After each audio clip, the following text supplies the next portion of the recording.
a real complete holding midfielder since playing in Lyon. Why Bruno Guimaraes makes Arsenal unstoppable? What's up, guys? Welcome back to the Ballers Zone. If you've been following the transfer updates across the league, you know Mikel Arteta isn't just trying to maintain Arsenal's title contending status, he's trying to build a dominant, long-term machine.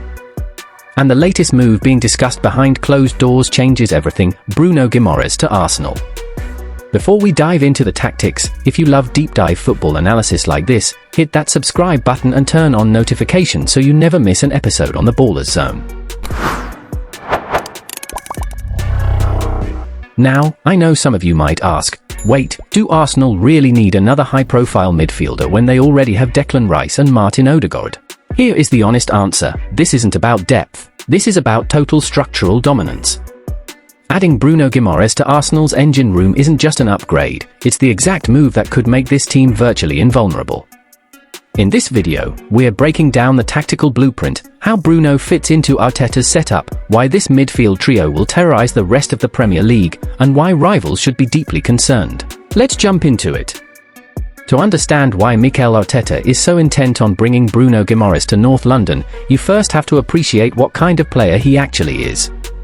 Bruno isn't just a classic defensive midfielder, nor is he a pure box-to-box runner. He is a rare hybrid, a high-volume ball winner combined with an elite, press-resistant orchestrator. Look at the numbers from his time in the Premier League.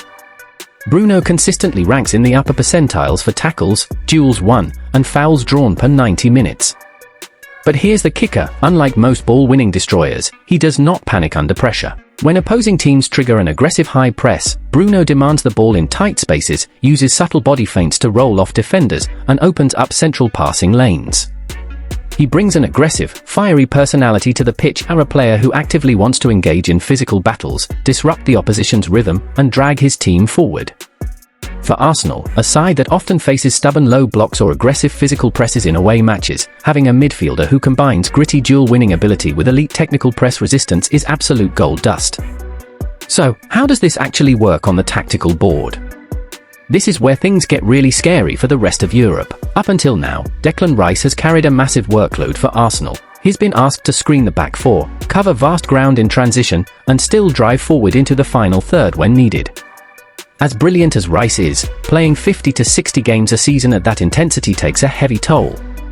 Enter Bruno Guimaraes. By inserting Bruno alongside Declan Rice, Arteta can deploy a dynamic, twin-engine midfield axis. Bruno takes on the burden of early phase build-up and central progression, allowing Declan Rice to operate in his absolute best role, a destructive left-sided box-to-box midfielder who can press high, win second balls, and break forward with raw power. And what does that mean for Martin Odegaard? Total freedom. With Bruno and Rice anchoring the middle, Odegaard no longer has to drop deep into his own half just to help the team progress out of tight spots.